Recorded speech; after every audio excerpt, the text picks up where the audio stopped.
10 की power 4 root x sec square root x upon root x dx। Clear? अब तो आपको सोचना पड़ेगा, और क्या सोचना पड़ेगा, और वही जो मैंने कहा, ये विवेक और ये आंखें, इनका इस्तेमाल करिए, क्योंकि क्यों दिया ऊपर वाले ने? इसी के लिए दिया है। ये जो दिमाग दिया है, ये जो ब्रेन दिया है, और ये जो आंखें दी हैं, इनको इस्तेमाल करने के लिए ऊपर वाले ने दिया है। तो आपको इनका इस्तेमाल करना है और मजे के साथ क्वेश्चन सॉल्व करना है। आप इसमें से ढूंढो कौन से टर्म को टी मानने से उसका डिफरेंशिएशन बचा हुआ टर्म बन जाएगा, बचा हुआ टर्म बन जाएगा। तो आप जरा सा ध्यान लगाओ, पहले tan और sec स्क्वायर को देखकर आपको कुछ आइडिया लग रहा होगा कि सर tan x का डिफरेंशिएशन sec स्क्वायर x होता है। बोलो होता है कि नहीं?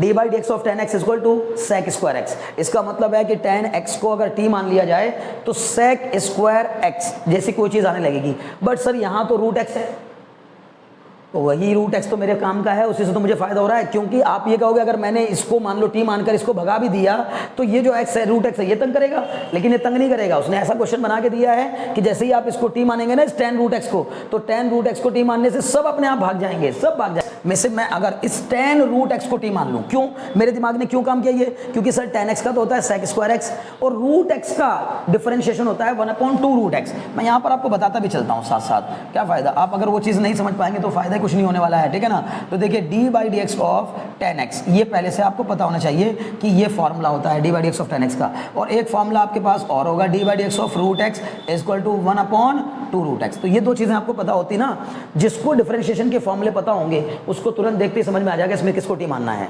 क्योंकि जब मैं tan रूट एक्स को टी मानूंगा ना, तो चेन रूल लगा करके sec स्क्वायर रूट एक्स आ जाएगा और ये टर्म भी आ जाएगा। देखिए करके दिखाता हूँ कैसे। हमने क्या किया, लेट tan रूट एक्स। अब आप कहेंगे सर आपको कैसे जानकारी हो गई कि ये एक किसको टी मानना है? सर आपको कैसे वाणी आ रही है? भाई मुझे भी कोई वाणी नहीं आ रही है बच्चों, मैथमेटिक्स प्रैक्टिस मांगता है। अगर आपने प्रैक्टिस की आपको भी मेरी तरह ही वाणी आने लगेगी, क्वेश्चन आपसे बातें करने लगेंगे, क्वेश्चन आपके कान में बुदबुदाने लगेंगे, फुसफुसाने लगेंगे, क्वेश्चन प्यार से आपके कान में आके बताएंगे कि कैसे सॉल्व करना है। एक बार आप मैथमेटिक्स में फील लाके तो देखो, एक बार आप मैथमेटिक्स में अपना ब्रेन को चलाकर तो देखो, क्वेश्चन आपके कान में बोलेंगे आकर कि मेरे को ऐसे सॉल्व करना है, इसको ये मान लो, इसको ये मान लो। क्वेश्चन बातें करेंगे आपसे, समझ में आ रही बात ना? ओके चलिए, तो tan रूट एक्स को मैंने क्या मान लिया, टी मान लिया। तो tan root x is equal to t. अब बताओ इसका डिफरेंशिएशन कैसे होगा? तो पहले हम सर रूट एक्स को जबरदस्ती टी मान लेंगे, चेन रूल लगाकर होगा, चेन रूल लगाकर।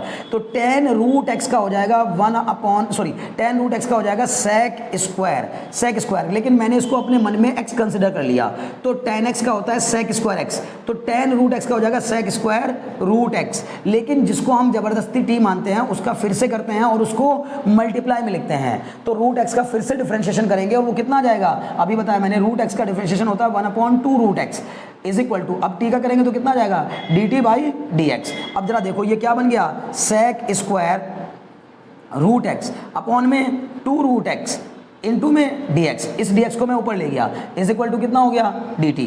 अब जरा ध्यान से देखो, अपने क्वेश्चन को जरा ध्यान से देखो, sec square root x upon root x और dx, इतना टर्म आपके पास है। अगर मैं इतने की बात करूं तो यहां से ये बन जाएगा sec square root x upon root x is equal into dx is equal to 2 dt। क्या हो जाएगा, 2 dt। अब जरा देखो क्या ऐसा कुछ दिख रहा है, मतलब एक को t मानने से बचा हुआ पूरा का पूरा टर्म कहाँ गायब, dt में भाग गया, dt में। समझ गए ना? मैं इसको यही कहता हूँ कि ये जो इतना पार्ट है ये सारा का सारा कहाँ चला गया, अकेले इसके जगह पर, इस पूरे की जगह पर अकेला ये आ गया 2 dt। समझ में आ रही बात ना? और इस tan रूट एक्स की जगह पर क्या आ गया, t। पूरा क्वेश्चन ही बदल गया। तो बचा हुआ टर्म है, आप देखिएगा ना, ये इतना जो आपको दिख रहा है ये कहाँ गया सर, ये बन गया 2 dt। तो मेरा क्वेश्चन नए तौर पर क्या बन गया, इंटीग्रेशन ऑफ, ये बन जाएगा tan की पावर 4, नहीं सॉरी tan की पावर 4 नहीं, अब tan रूट एक्स को मैंने t माना था, tan रूट एक्स को t माना था, और ये है tan रूट एक्स की पावर 4, तो ये बन जाएगा t की पावर 4। और ये जो बचा हुआ पूरा टर्म है ये क्या बन जाएगा, 2 dt। अब ये जो 2 है वो कांस्टेंट है, बाहर आ जाएगा, तो 2 को बाहर लिया, ये आ गया t की पावर 4 dt। तो i इज इक्वल टू आपका ये हो जाएगा 2 बाहर, t की पावर 4 का हो जाएगा t की पावर 5/5 प्लस c। उम्मीद है बात समझ में आ रही होगी। तो ये 2 को बाहर निकाल दीजिए, आप ऐसे भी लिख सकते हैं 2t की पावर 5/5 प्लस c बाद में भी लिख सकते हैं एकदम। t कितना था हमारा, t था हमारा सर tan रूट x, तो ये हो जाएगा tan रूट x की पावर 5 प्लस c। अल्टीमेटली अगर आप चाहें तो हो सकता है ऐसा आपको बुक में आंसर देखने को मिले, tan की power 5 root x plus c, where c is the constant of integration